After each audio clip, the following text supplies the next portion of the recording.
Good evening, I'm Amna Nawaz. Judy Woodruff is away. On the NewsHour tonight, the realities of resurgence. As COVID-19 cases continue to spike, officials are reimposing restrictions and asking residents to act responsibly. Then, rollbacks. Some major policy changes from the Trump administration you might have missed. Plus, inequality exposed. The racial gap in COVID-19 death rates reveals a health system that's long failed Black Americans. Because of the hue of our skin, we're being treated differently than other people. And COVID-19 just vividly portrays just how that exists. All that and more on tonight's PBS NewsHour.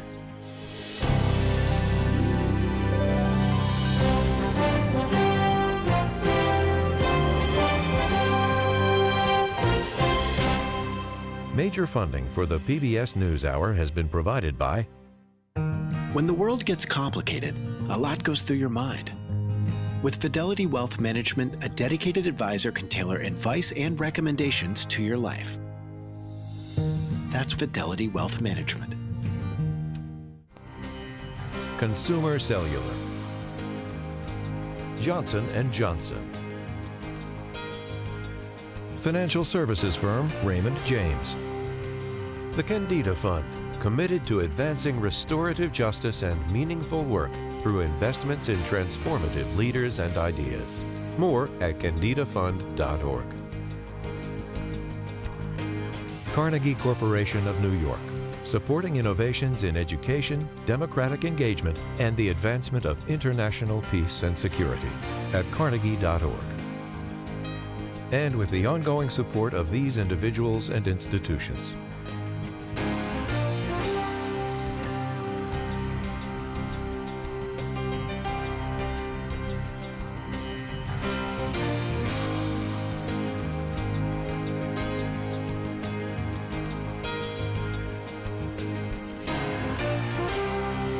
This program was made possible by the Corporation for Public Broadcasting and by contributions to your PBS station from viewers like you. Thank you.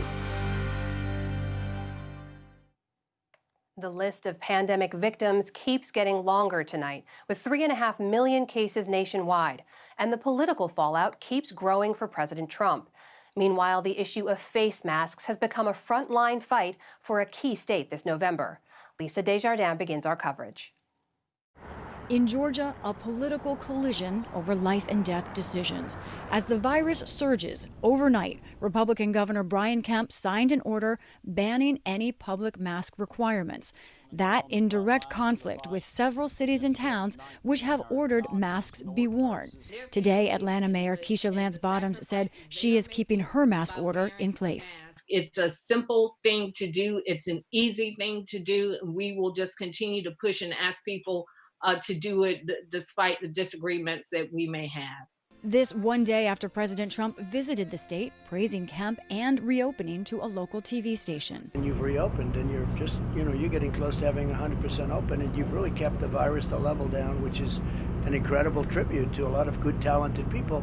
In fact, the virus has grown in Georgia with near record case totals yesterday.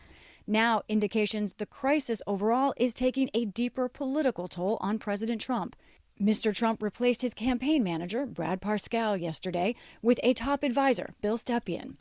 The shakeup comes as his campaign grapples with declining poll numbers. In the past week, separate polls put presumptive Democratic nominee Joe Biden ahead of Mr. Trump in 4 key battleground states: Arizona, Pennsylvania, Florida, and North Carolina, all states the president won in 2016. This as nationwide, Mr. Trump faces doubt on his top issue, jobs, where his approval rating is down to just 36%. But on the White House lawn today, economic advisor Larry Kudlow pointed to Wall Street and expressed cautious optimism. The pandemic is a temporary natural disaster. The market is now up almost 45% from the March lows. Democratic Speaker of the House Nancy Pelosi called for Republican senators to push for a larger national response from the White House. This is such a massive dereliction of duty. People are dying. And so what we are saying to the Senate, join us in asking the president to use executive action for good instead of ill. Criticism now is openly boiling over from the president's own party. In a Washington Post op-ed, Republican Governor of Maryland, Larry Hogan, detailed what he called a jarring lack of response and even interference from President Trump that he said left governors hopeless and states in danger. Hogan wrote, while other countries were racing ahead with well-coordinated regimes, the Trump administration bungled the effort. White House Press Secretary Kayleigh McEnany rejected the criticism. This is revisionist history by Governor Hogan, and it stands in stark contrast to what he said on March 19th, where he praised the great communication that the president has had with governors. All of this as the upcoming Republican National Convention is in murky waters, too. The Grand Old Party announced it is scaling back, limiting attendance to 2,500 people for the first 3 days and about 7,000 for the final day when President Trump attends. That as COVID-19 cases in host state Florida surge. Today, another grim record there, with the most daily COVID-related deaths yet recorded. New data show that nearly 1/3 of all kids tested in the Sunshine State have been positive for the virus. While there are hotspots, the problem is growing nationwide. In the past 2 weeks, cases of coronavirus have increased in some 41 states across the U.S. For the PBS NewsHour, I'm Lisa Desjardins. Georgia Governor Brian Kemp's order has put the issue of masks front and center in that state. With me now is Kelly Girtz. He's a Democrat and the mayor of Athens-Clarke County, Georgia, which moved to require people to wear masks in public earlier this month. Mayor Girtz, welcome to the NewsHour, and thanks for making the time. I want to ask you about some late news we've just gotten about Governor Brian Kemp and the state attorney general suing the Atlanta mayor, Keisha Bottoms, and the city council for their requirement for public mask wearing. What is your reaction to that? Amna, this has all been so deeply frustrating. We simply want to create a platform for health and safety for the local population. I've been in constant contact with Mayor Bottoms and other mayors throughout the state. And in lieu of action on a statewide basis, as we've seen in other Republican-led states like Alabama and Arkansas, we need to act as local boots on the ground who are keeping people in our communities safe. We are going to continue with our order in Athens-Clarke County, as Mayor Bottoms has also indicated she's going to do, and Mayor Davis in Augusta and Mayor Johnson in Savannah, because we understand that, as science has demonstrated over the last many months, it is simply safer to have a mask on for those around you. The droplet disbursement, the aerosol disbursement is diminished by use of a mask. And so we're going to follow this. And I have to Mayor say, Girtz, let me just ask you if I can. I apologize, sir. I know your time is limited, but even the head of Georgia's Restaurant Association has said it's confusing for people to have different rules in different counties. You need one set of guidelines. Let businesses decide if they should require masks. What do you say to that? It's been interesting because large retailers and very small retailers have said to me, we like a mask order because that sets a citywide or a countywide standard.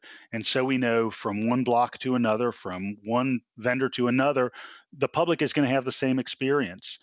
We're also the flagship host for the University of Georgia here in the state. And just a couple of weeks ago, the university system indicated that every student, faculty member, and staff member was going to have to wear a mask in interior spaces at the University of Georgia and in all other public universities in the state. And so what we want to do is be able to provide the same solid foundation on campus and off campus here in Athens. Mayor Girtz, let me ask you, both your hospitals in Athens were full yesterday. You had to divert patients to other facilities. Experts say you are not yet at your peak. Do you have what you need now to meet the moment and to handle the influx of patients? Unfortunately, we don't have what we need. The hospitals are very nimble and they're able to open up some overflow wards interior to their spaces, but it's taken longer to get test kits here and it's taken much longer to get test results here.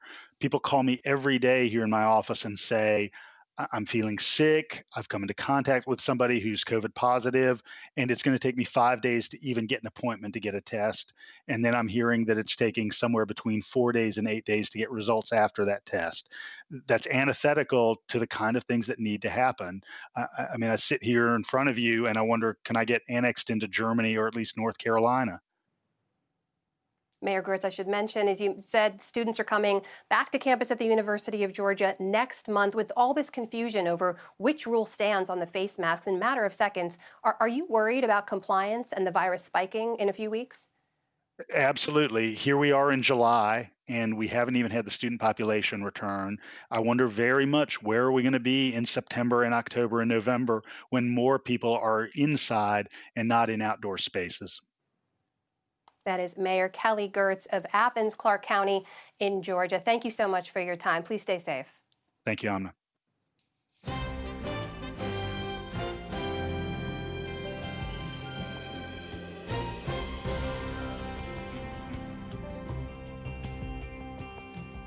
In the day's other news, the U.S., Canada, and Britain accused Russian hackers of trying to steal research on possible COVID-19 vaccines.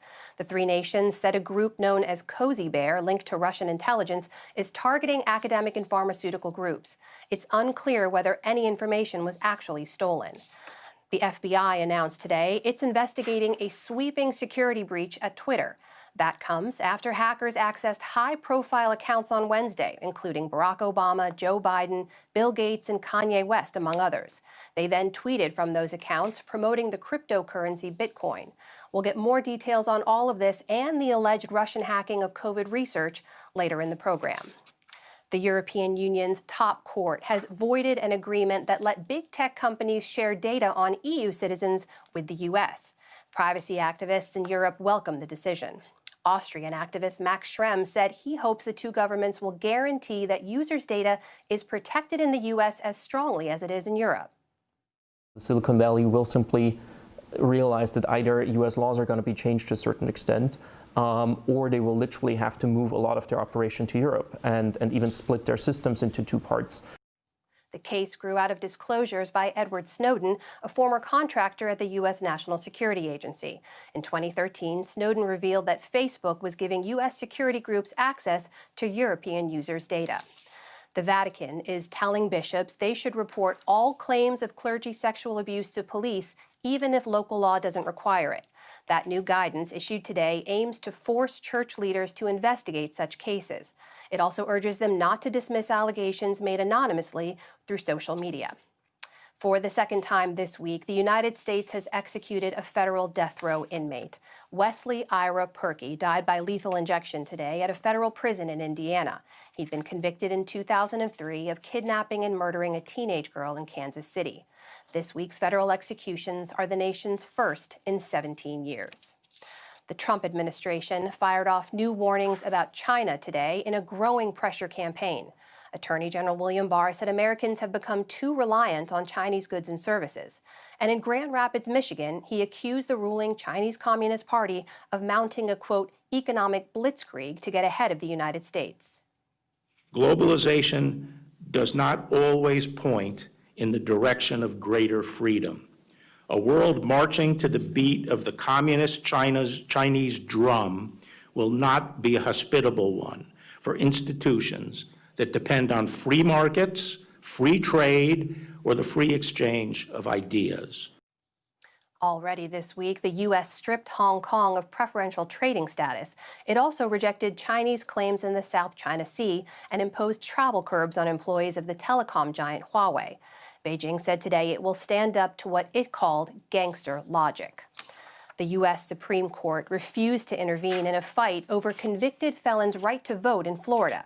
A state law requires that they pay all court costs, fines, and restitution before they can vote. A lower court had upheld that law, and the Supreme Court has now left that order in place. The head of Medicaid and Medicare, Seema Verma, is under fire over alleged mismanagement of $6 million in communications contracts. An inspector general's report says she let a Republican media consultant have too much authority over federal employees. Verma says the findings are based on, quote, unsubstantiated assumptions and incomplete analysis. The pro football team in Washington, D.C. is facing allegations of long-running sexual harassment. The Washington Post reports tonight 15 former employees, female employees, say they suffered suggestive comments, verbal abuse, and sexual overtures. They say it was routinely ignored or condoned. The Post reports 3 top employees with the franchise who've resigned in the past week are among those accused. The team says it has hired a law firm to investigate. In economic news, another 1.3 million Americans filed for unemployment benefits in the last week. That is unchanged from a week earlier. On Wall Street, the jobless news helped to push stocks lower. The Dow Jones Industrial Average lost 135 points to close at 26,731. The Nasdaq fell 76 points, and the S&P 500 dropped 11. Still to come on the NewsHour, the Trump administration rolls back environmental reviews to speed up construction. A widespread hack of high-profile Twitter accounts exposes big tech's weak points. The racial gap in COVID-19 death rates reveals a healthcare system failing Black Americans, and much more.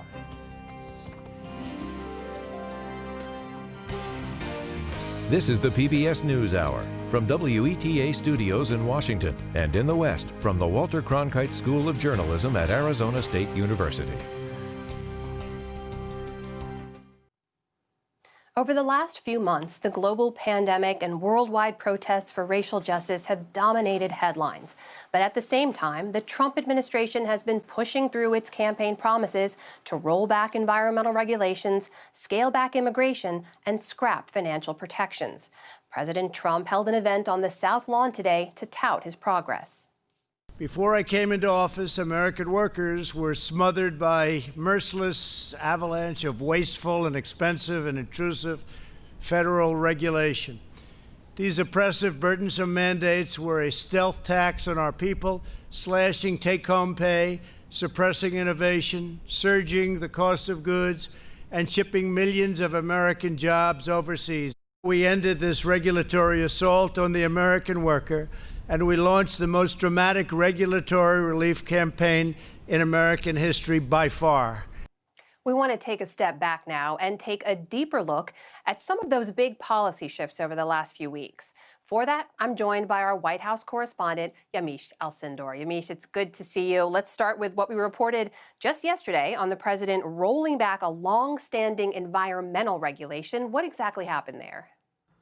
Well, we're really living through a chaotic and historic time, and the president has been laser focused on trying to get conservative wins and really ticking off a conservative to-do list. And in that, what we saw was the president reversing some 100 environmental rules. So just yesterday, he focused on the National Environmental Policy Act. And now this is a policy that dates back 50 years. President Richard Nixon signed this law. And what it said was that federal agencies were required to look at how an infrastructure project would impact the environment and the climate before approving a project. President Trump said this was too much red tape. It led to a lot of delays, he said, for things like highways and pipelines and power plants. And as a result, he's doing away with that rule. Opponents of the president's actions say that this is really bad because communities, including low-income communities, they won't have a say on whether or not things like a highway rips through their neighborhoods and maybe hurts the environment around them. But the president is adamant that deregulation is a top priority for him. And even today, of course, he's in the White House, on the White House lawn, talking about how deregulation was a key part of why he should be reelected and why he felt like he was doing all the things that conservatives elected him to do. Yamiche, you just mentioned some 100 other environmental regulations. What else should people know about? Well, the president has really been ticking off so many things when it comes to environmental deregulation, but I want to focus on two. The first has to do with commercial fishing. This is an Obama-era rule that was created. It was about 5,000 miles, about 130 miles off the coast of Cape Cod. President Obama said that there should be no commercial fishing in that area. Environmentalists said that that was to protect animals like whales and others from being hurt.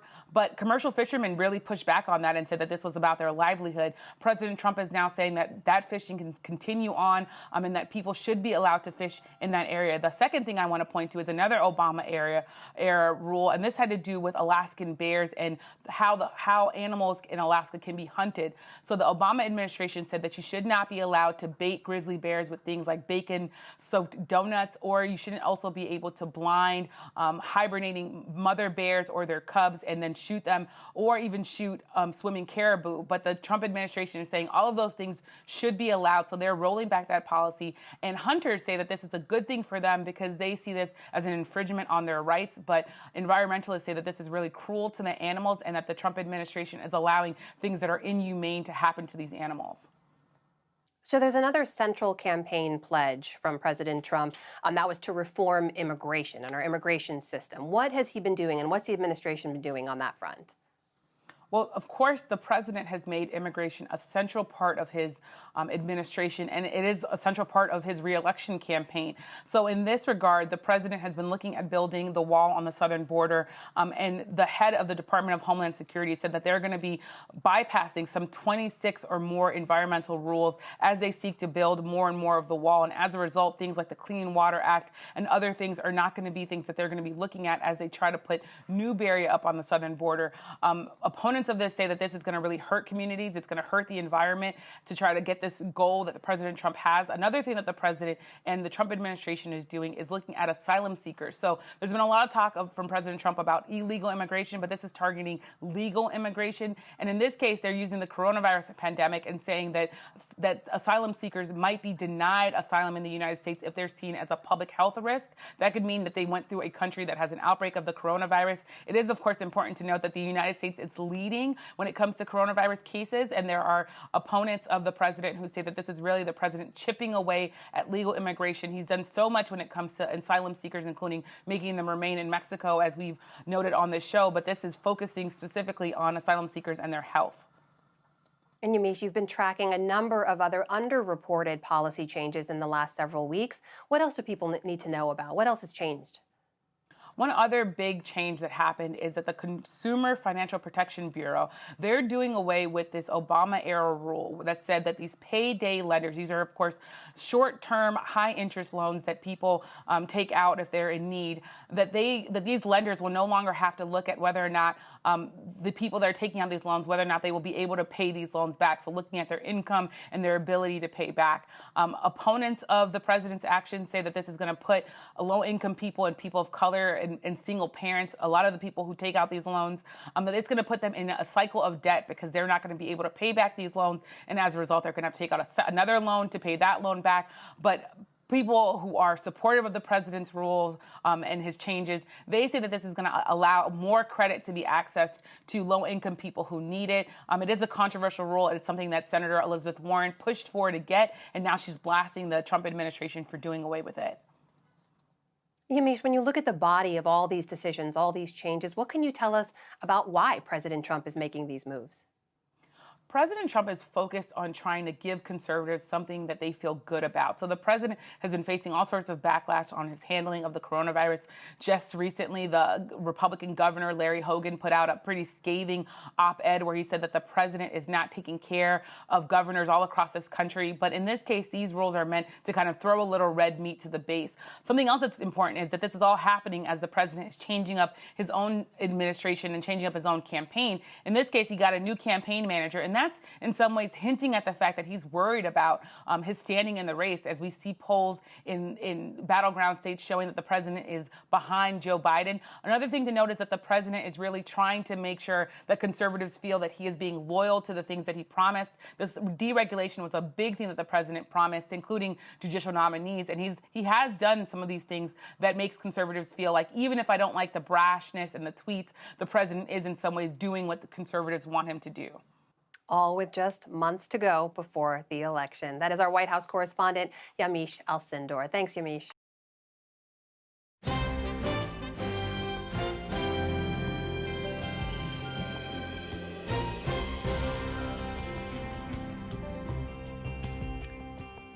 We return now to the two cyber intrusion stories, the hacking of Twitter and the allegation that Russians tried to access vaccine research. So what does all this mean for social media security and for the upcoming election? Here's William Brangham. Now, a stark warning came last night from the U.S., the U.K., and Canada. Not only were Russian operatives trying to steal information about the development of a coronavirus vaccine, but it was being done by the same Russian intelligence unit that hacked into the Democratic National Committee back during the 2016 presidential election. The British Foreign Secretary also said Russian agents attempted to interfere in last year's British general election. And Twitter suffered a serious intrusion last night. The accounts of Barack Obama, Joe Biden, Bill Gates, Warren Buffett, Michael Bloomberg, and other high-profile people were all taken over by hackers. The hackers tried to get people to pay money to them in the cryptocurrency known as Bitcoin. We look at these broader issues that are brought up by these with two experts who are familiar with the methods used, the possible damage, and the threat to our democracy. Nina Jankowicz is the author of How to Lose the Information War and a fellow at the Wilson Center, which is a Washington-based think tank. And Dmitry Alperovitch, he traced the 2016 DNC hack to Russian intelligence while he was at a cybersecurity firm hired to investigate that breach. He's now starting a nonprofit that focuses on cybersecurity and trade.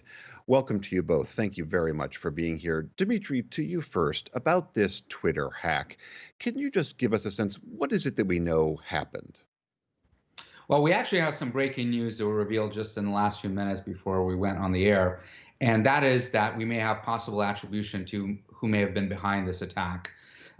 This is the worst breach of social media platform on record, and was quite devastating to Twitter itself, because what the attackers did is they managed to get access to an internal tool within Twitter, sort of known as God Mode, that allows internal Twitter employees to manage accounts of anyone on the platform. And what it allowed the attackers to do is take over an account, being able to log in as that user, being able to obviously send out tweets, but also potentially look at direct messages that person may have been engaged in, reset their passwords, change their email addresses, and the like. And what looks like have happened is that someone had gained access to that internal tool, potentially by social engineering Twitter employees and getting access to that internal Twitter network, and then started reselling access to individual accounts on Twitter. So we may actually have a number of criminal organizations and individuals that have used that access, that have bought it for about $250 in the underground channels to try to take over accounts of both celebrities and major political figures in order to perpetrate this Bitcoin scam, but also potentially to do other nefarious things. Oh, Dmitry, that's some obviously interesting developments we're learning about just this evening. Nina, to you, this is not the first time that Twitter has been breached. We saw the CEO, Jack Dorsey of Twitter, got his account hacked. This does not look good for Twitter, which is obviously an enormously important social media platform. No, it doesn't look good for Twitter, but frankly, Twitter is not the only social media platform or the only tech platform or the only company that is dealing with poor data stewardship right now.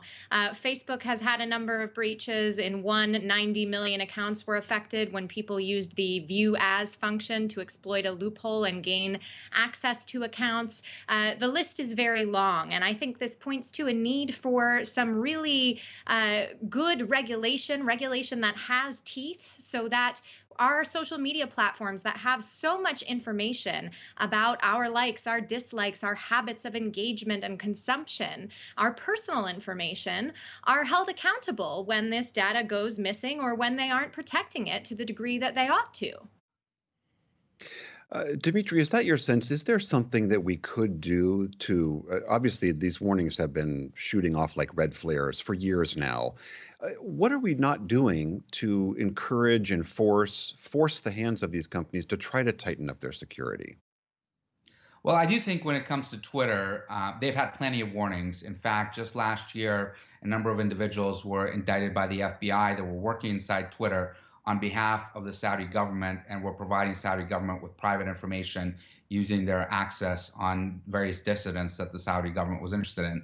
So Twitter had plenty of warnings that not just criminal groups, but nation states were interested in the data that the company has on individuals all over the world. So they really needed to get their security up and monitor very, very closely access to these internal powerful applications that allow you to get private information, but also to take over accounts. Clearly something went wrong here and more needs to be done. Nina, let's turn to this other allegation of cyber intrusion, which is the allegation that the Russian security forces have been trying to penetrate the computers of companies that are developing coronavirus vaccines. What do we know about what happened and what might have gone down there?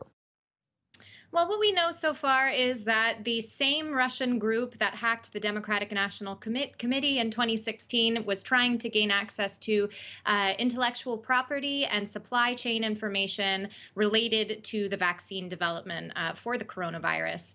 So far, we don't think any public health was affected, likely just economic impact. But this is really a scary indication of where we are in terms of countering Russian information operations.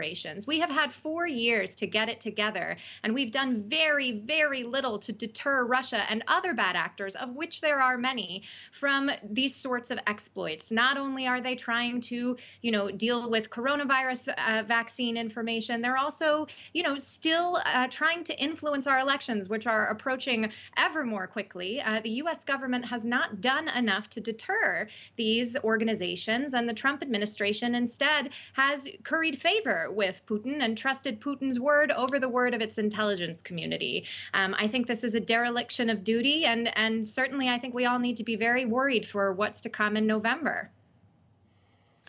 Dmitry, you're obviously familiar with this particular Russian unit. You've had some dealings with them, so to speak, in the past. What is your sense of what they're trying to get at? Were they simply trying to look at the development of the vaccine? Were they trying to steal something? What do we know about that?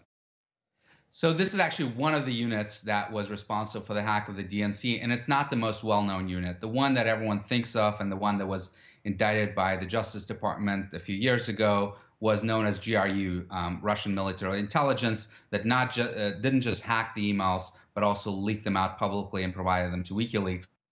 This is a different unit that went into the DNC a year prior, and as far as we know, was not responsible for any leaking of information. It was probably engaged just in political espionage on campaigns, and it's believed to be tied to SVR, Russian Civilian Intelligence Agency, that was sort of the precursor, the successor to the KGB. And I'm a lot less concerned, to be honest with you, about this particular attempted hack, because the reality is every country in the world right now, every intelligence agency is probably tasked with getting information on vaccine developments. And, I would certainly hope that the U.S. intelligence community is doing the same thing against Russia, China, and anyone else that's working on vaccines, because it is in the interest of every country to develop a vaccine and solve this crisis as quickly as possible. We have thousands of people that are dying every day. So of all the things to be concerned about, and there are certainly plenty, and the Russians are doing a lot of nefarious things that we should be confronting, this is ranking very, very low on my list of concerns. All right, Dmitry Alperovitch and Nina Jankowicz, thank you both very much for being here.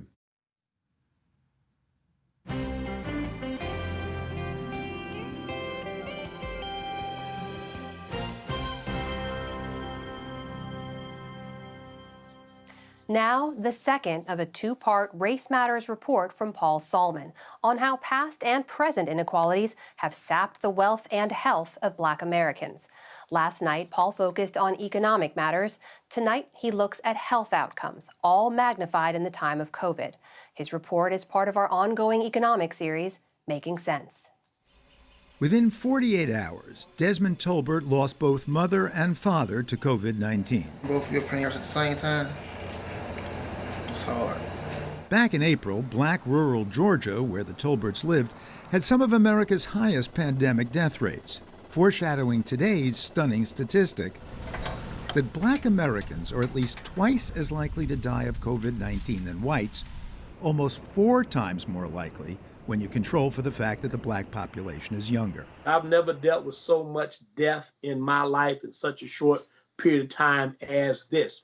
Longtime Detroit civil rights activist Reverend Horace Sheffield, 65, had COVID-19 himself in March.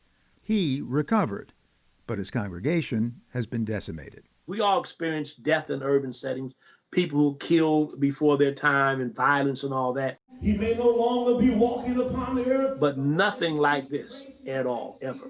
Prison guard David Felton is one of Sheffield's parishioners. I was in the hospital for 5 days, off work for 30 days. After contracting COVID. I also had a relative that passed from COVID-19. Fellow congregant Casey Wilburn Snap. He was 51 years old. I lost my husband to the virus. I also had it myself, so it's been pretty tough. Shafina Shea's husband, Ewan Wiggins, was 47. He died March the 31st. Why, if he's only 47? Well, he did have high blood pressure. And thus the puzzle that prompted this story. Why are African Americans dying at a much higher rate than whites? Factor one would be essential worker employment. Economics explains a lot, says Professor Trevon Logan. A second factor would be density of living arrangements and higher rates of public transportation use. As Marcus Thorpe put it of his 90-minute New York bus commute, if you don't have a car, you gotta get on something. You know what I'm saying? Rinse that out. And there are a number of other problems that threaten the health of Black Americans broadly, like the food desert, which is LaTanya Holly's D.C. neighborhood. There's not a grocery store in this area. The urban farm up the street was closed down. So what are the people supposed to do? They have to eat. Where I grew up on the east side, it's not uncommon to see Coney Island, McDonald's, whatever other fast food restaurant. That's Mayenza Snap of Detroit. And then you see the liquor stores everywhere promoting cigarettes, alcohol, every single thing that you wouldn't see in a white neighborhood. We do know that socioeconomic status has a huge impact on a whole host of health outcomes. Public health physician Lisa Cooper is professor of medicine at Johns Hopkins. African Americans are at greater risk for developing chronic diseases like diabetes, high blood pressure, heart disease. All contribute, says Dr. Cooper, to a health condition among blacks sometimes called weathering, which has been linked to cumulative stress. The body responds as if it's, trying to defend itself. And so there are elevated levels of stress hormones, which everyone knows are no good for you. Also leads to premature aging. And so it would explain a lot of the phenomena that we see among African Americans. There's another study that looked at telomeres. Telomeres are the protective caps at the end of chromosomes that get shorter with age, explains sociologist Rashawn Ray. And what this research found is that Black teenagers who are living in neighborhoods that are underserved, that have high levels of crime, their telomeres are the same length as elderly men, suggesting the ways in which weathering and chronic stress has impacted them. But let's be clear, for Black Americans, economic stressors are just part of the story. America has recently awakened to a steady drumbeat of unarmed Black men being shot by the police. A TED Talk by sociologist David Williams. What is even a bigger story is that every 7 minutes, a Black person dies prematurely in the United States. Why? Research has found that higher levels of discrimination are associated with the elevated risk of a broad range of diseases and even premature mortality.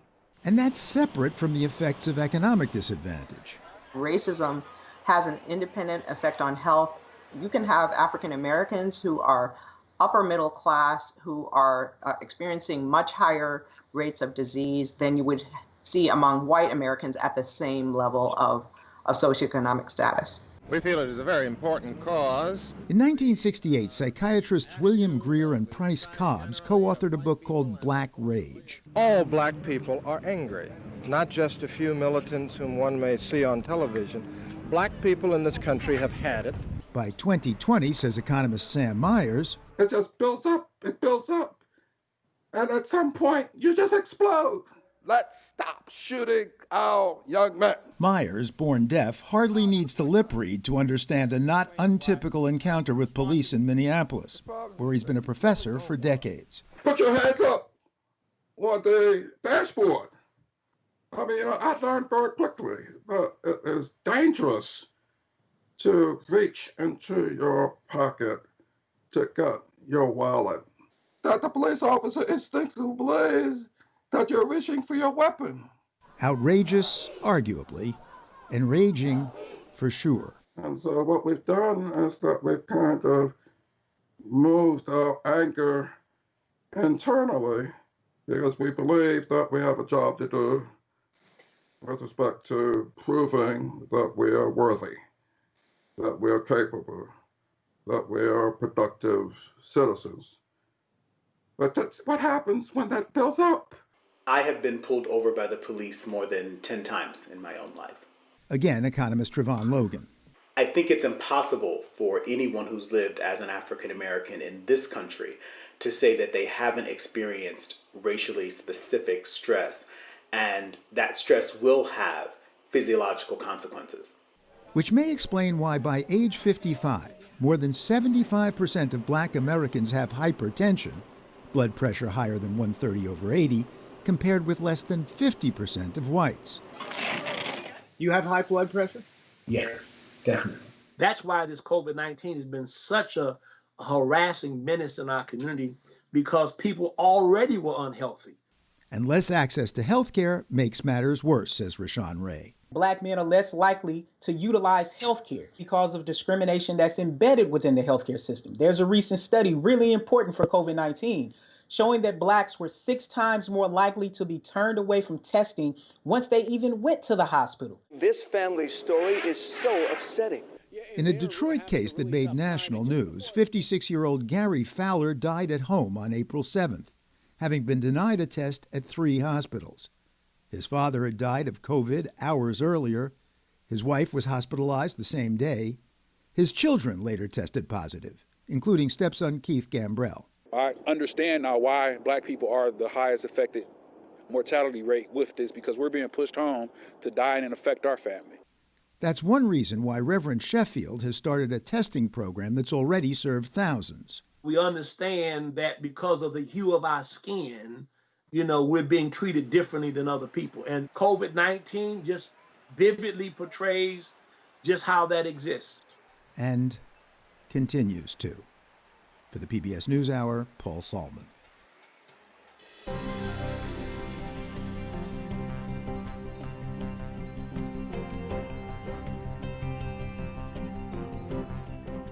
By some estimates, the global economy will take a $12 trillion hit from the COVID-19 pandemic. It's already happening in Italy, the 3rd largest economy in Europe. From the town of Grottomare on the Adriatic coast, special correspondent Malcolm Brabant reports. 4-month-old Angelo looks contented. At this tender age, he has no idea just how vulnerable he is. But Angelo's Nigerian mother is worried about where his next meal will come from, which is why she's lined up outside this food bank. She didn't want to give her name. With the COVID, it's a little bit difficult to feed my son, so I just came to pick some few things to feed my son. It's not just disadvantaged immigrants who are reliant on food banks. Italians who'd managed to cope before the pandemic are seeking help. Before COVID struck, Samuela Paoloni was supporting both her sister and mother. Now all 3 are virtually destitute. I used to be a babysitter, but now I can't find anything. This food bank in a disused cinema is the tip of a global iceberg. It's estimated that 1 million more Italians have fallen beneath the poverty line as a result of COVID-19. And around the world, according to Oxfam, it's estimated that 500 million people are now considered to be poor as a result of the pandemic. This distribution centre, serving 100 food banks along the central Adriatic coast, is dependent on gifts. The pandemic has stimulated generosity, with supermarkets and restaurants donating food that would otherwise have gone to waste. Their contributions have been essential because of the increased demand from the streets. The operation is run by Francesco Gallieni. Certamente questa è una cosa veramente molto triste, vedere persone che sono in difficoltà. This is certainly a very sad situation, seeing people struggling, especially children. Segnalazione di bambini che... We've had alerts that children are really in need of food aid. In Italy, it's estimated that 1 million children need food aid because they're going hungry. Dell'alimentazione normale che un bambino ha bisogno. It's collection day for the parish of the 16th century Pope St. Pius V. The church in Grottomare is feeding 50 families, which means about 150 people in total. The collection is being supervised by parish priest Don Federico Pompei. Date tutto, date. Con il Covid-19 sono aumentate le povertà. With COVID-19, poverty has increased. The poverty that existed has become more profound. Più grandi. And those who were poor have become even poorer. Sono diventati un po' più poveri. Those who weren't poor are on the verge of becoming the new poor. La strada della povertà. 65-year-old shoemaker Giuseppe is one of the new poor. Divorce and losing his home before the pandemic were bad enough, but his troubles were just beginning. When COVID struck, his temporary contract with a shoe factory was cancelled. He has no idea when he might work again. Come vuole che si sente? Si sente un po'. Huh. How do you expect me to feel? I can't describe it. Oh, come dire? I can't find the right word. I feel demoralized. I'm not used to this kind of thing. Si sente un po' demoralizzato. Because I've always had a job. Io non sono abituato a queste cose perché ho sempre lavorato. Like other food bank clients, Giuseppe has been given an appointment so social distancing can be applied. He collects staples such as pasta and cooking oil. Giuseppe has fixed expenses, including $400 monthly rent, and has to keep his car running in case a job surfaces. Mi dà un aiuto praticamente. Almeno risparmio qualcosa, risparmio un po' di spese. It's a help. It means I can save some money, but it's the bare minimum. You get given some stuff, but it's not everything you need. Non è che è tutto. But Giuseppe's dependence on food aid could last longer than he expected because the Italian shoe industry is in trouble. Gianpietro Melchiori's shoe factory is treading water. Half of his 30 staff are furloughed. Last year, the company grossed $7 million from shoes like these that retailed for $250 to $400. Before the pandemic began, the company had hoped to expand. Now Melchiori fears disaster. Unfortunately, on the 21st of March, when the Prime Minister told us to shut down, personally, my dream was shattered. Our objectives were no longer attainable. It was as if the world totally collapsed on us. Other shoe factories are also suffering a similar downturn in fortunes. So, unless he gets a lucky break, Giuseppe must conserve his handout for as long as possible. It certainly is a help. I can't tell you if it's going to last me for 10 or 20 days. It depends. Dipende. The elderly helpers at the food bank are shy about their volunteer work. They don't want to give their full names. We are concerned. When you see people going hungry, you can't be untroubled. The Catholic Church is at the heart of Italian society. In this parish, charity is essential because of what Father Don Federico believes are the inadequacies of the state. Concretizzare quello che scrivono, quello che dicono, perché la burocrazia è... What needs to happen is that the promises of aid need to become reality. Unfortunately, bureaucracy is slowing things up a lot. People are struggling because their needs aren't satisfied. nelle loro esigenze. Over the past week, an average of 11 Italians have died every day from COVID, down from 900 a day in March. If that trend continues, the economy stands a better chance of recovery, and so do the new poor. But if a second wave comes, then across the world and in Italy, more people will go hungry. For the PBS NewsHour, I'm Malcolm Brabant in Grottammare.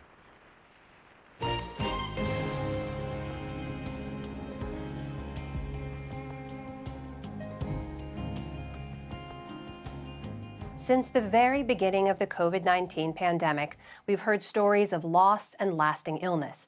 But for most, the virus is not a death sentence. So tonight, we wanted to bring you some of those stories of survival and hope. I am a COVID-19 survivor. I survived coronavirus. I'm 91 years old, and I survived coronavirus. I'm a nurse practitioner. I'm a frontliner and also a coronavirus survivor. I'm also a COVID-19 survivor. I'm a coronavirus survivor, and I donated plasma as well. I had a fever, but it was never as high as they stated on the news. I was very lethargic. I've gotten sick, but I've never, it felt like I was at a sauna or a sweat lodge, where I was just wet. Body aches, fatigue, and then a little bit of nausea.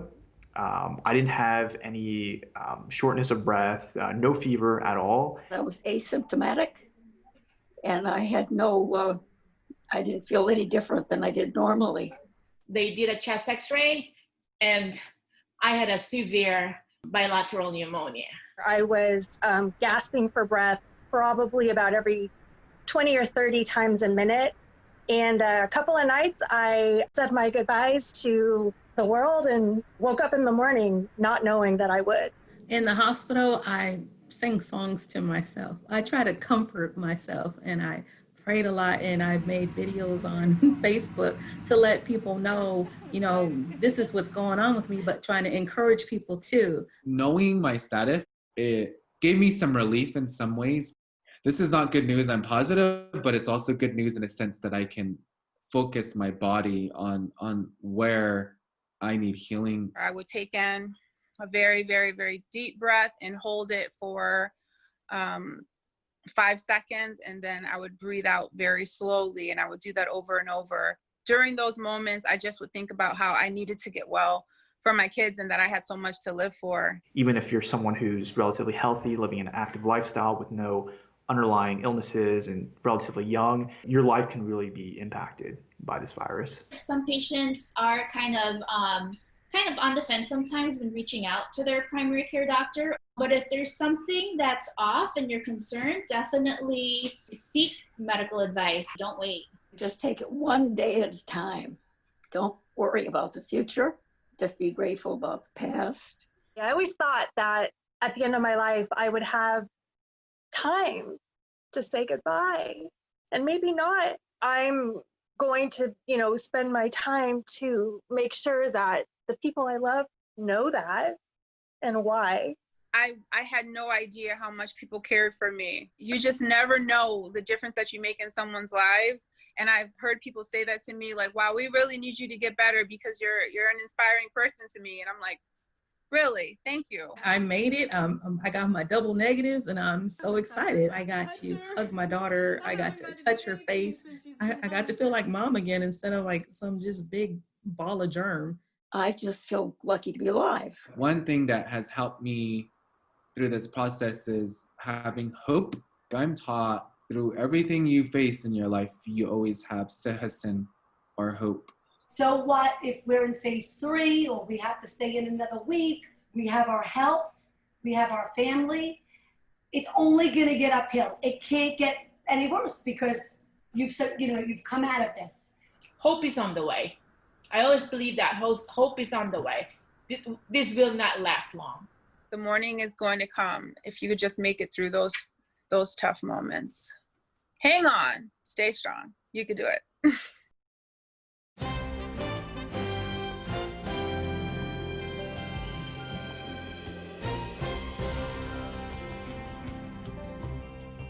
And tonight's Brief but Spectacular features pediatrician Lucy Marcel, who integrates free tax and financial services into her care for patients and their families as a way to help improve their overall health. People trust their doctor. We ask them really intimate questions all the time. We ask them about sex, about mental health, about alcohol use. But I bet if you think about your own experiences, you've probably never had your doctor ask you how much money you make. If you have less money, you have worse health outcomes in almost any disease you can think of.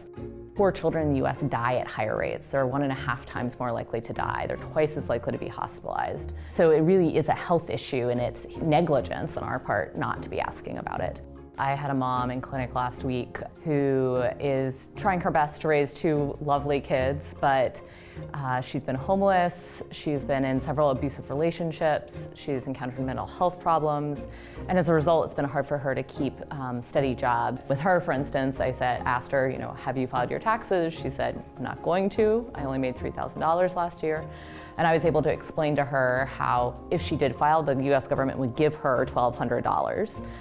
Which would be 1/3 of her annual income. So that's just a small example of the way in which we try to prescribe tax preparation as a health intervention in pediatric clinics. We found that 60% of the families we serve have never heard of the Earned Income Tax Credit. It's not just about getting the money back that's been withheld from your paycheck. The government is going to give you extra money, and often it's thousands of dollars. For people who do know about it and are filing their taxes, they might not know that free tax preparation exists in the community. So it's a huge relief to them often when I say, we can do this right here in the office for you. And they say, you're not gonna charge me? We've done Over the last 3 years, about 2,000 tax returns and returned over $4 million to families. The very first family that we served was a great-grandmother who had custody of a 2-year-old. And after we got her back several $1,000s, she said to me, I was able to buy luxuries. I bought a winter coat and fresh vegetables. And we live in the United States of America. A winter coat and vegetables should not be luxuries when you're trying to raise a child. So the patients that I have that have used StreetCred, I feel I have a deeper, more trusting relationship with. I think they recognize that I'm someone they can tell anything to, that I'm interested in their problems, not just interested in telling them about how their kids should drink less juice, which they should. No one should be drinking juice. Unless we show that we really care for people, they won't trust us and let us help them. My name is Dr. Lucy Marcel, and this is my brief but spectacular take on reimagining what a doctor's visit looks like. And that is the NewsHour for tonight. I'm Amna Nawaz. For all of us at the PBS NewsHour, thank you. Please stay safe, and we'll see you soon. Major funding for the PBS NewsHour has been provided by... Since our beginning, our business has been people and their financial well-being. That mission gives us purpose and a way forward, today and always. Consumer Cellular, Johnson & Johnson, the Ford Foundation, working with visionaries on the front lines of social change worldwide.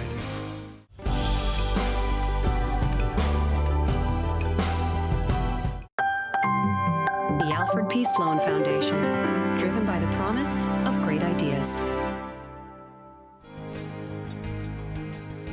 And with the ongoing support of these institutions.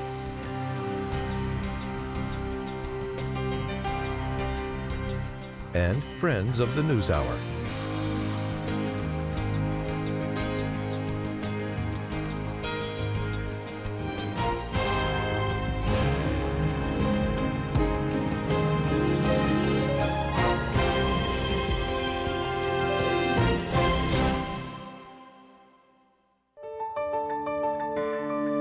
You're watching PBS.